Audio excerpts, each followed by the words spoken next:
In the golden light of a 27-degree afternoon in London, Carlos Alcaraz steps onto the pristine grass of Queen's Club, his shoes squeaking softly with each spring-loaded step as he begins his warm-up. A defending Wimbledon champion, the eyes of British tennis faithful are, as expected, fixed on him. He is the crown jewel of this summer's pre-Wimbledon narrative. Yet, from across the Atlantic, a distant rumble grows louder. A seismic shift is underway in the world of Grand Slam tennis, and it's not coming from the lawns of SW19. In New York, where tradition is often challenged, the US Open has thrown the tennis world a curveball. Just a fortnight before the grand old spectacle at Wimbledon begins, the United States Tennis Association has made headlines not for who's seated or what court is being resurfaced, but for how they are reshaping a centuries-old event. A reimagined mixed doubles championship is stealing the conversation away from the All England Club, an act of tennis rebellion that feels as brash as it is bold. A $1 million purse. A 2-day shootout. A lightning-fast scoring system. All wrapped into a brand new spectacle of mixed-gender athleticism. This isn't just an addition to the tennis calendar. It's a disruption. It's a declaration that the US Open isn't here to play by old rules anymore, it's here to set new ones. Tradition. They respect it, but they are not beholden to it. In the eyes of Wimbledon's guardians, this move borders on sacrilege. The All England Club, with its centuries of decorum, its crisp whites, strawberries and cream, and royal attendance, has never needed theatrics. It believes in prestige born of continuity.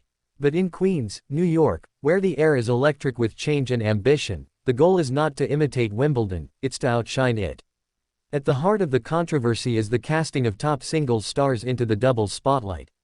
Household names, Swiatek, Alcaraz, Sabalenka, Djokovic, once solely the domain of solo conquest, now marching into a doubles arena that has long belonged to specialists.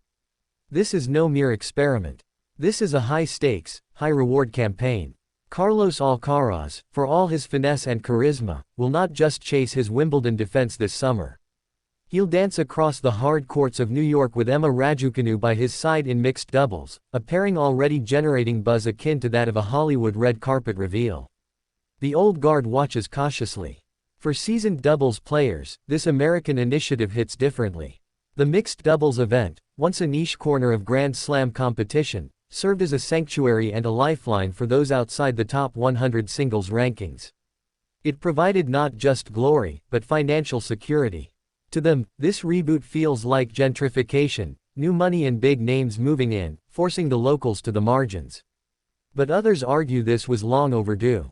Doubles, especially mixed doubles, has languished in relative obscurity.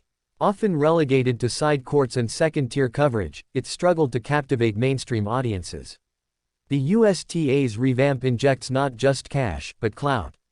Mixed doubles is no longer a sideline event, it's front and center, with primetime slots and global broadcast coverage. It's tennis theater, in its most modern form. Lou Sherr, CEO of the USTA, puts it plainly: we wanted to find a way to showcase the world's best men and women competing with and against one another. In doing so, he's drawn from tennis' greatest asset, its diversity. In a sport where men and women often exist in parallel universes, this event throws them together in a shared pursuit, a mirror of equality that few other sports can match.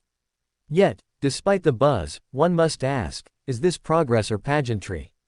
The scoring system, short sets 2-4, no ad, tie breaks at 4-all, has its critics. Purists scoff at what they deem a gimmick, while others applaud the attempt to make matches digestible for younger, digital-first audiences. In the age of TikTok attention spans, perhaps this is the compromise tennis needs to stay relevant. For the ATP and WTA, this also raises questions. With ranking points off the table, is participation driven purely by prize money and exposure?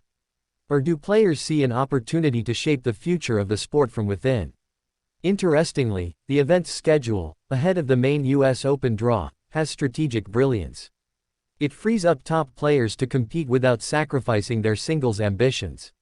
No longer an afterthought jammed into week 2 of a brutal 2-week grind, this version of mixed doubles is the appetizer with Michelin-starred ingredients. Back at Queen's Club, Alcaraz swings his racket with fluid ease. In a city bound by heritage, he is already thinking beyond tradition. His eyes might be fixed on Wimbledon, but his imagination, and that of the sport, is peeking across the Atlantic. Players like Naomi Osaka, Nick Kyrgios, Iga Swiatek, and Stefanos Tsitsipas are not just participating, they're endorsing a revolution. They're signaling that mixed doubles is not just for the back pages or the afternoon heat. It belongs in the headlines, under the lights. Even Novak Djokovic, the immovable object of tennis tradition, is making space in his calendar for this chaotic, condensed, captivating format. If the king of consistency is ready to adapt, what excuse does anyone else have? To be sure, Wimbledon will still be Wimbledon. Its prestige remains untouched, its lawns still the sport's holy ground. But in New York, on the concrete courts of Flushing Meadows, something new is growing. Not in opposition to tradition, but in response to its limitations. This new mixed doubles event is not about replacing the old. It's about expanding the definition of what Grand Slam tennis can be. It's about visibility, inclusivity, and energy.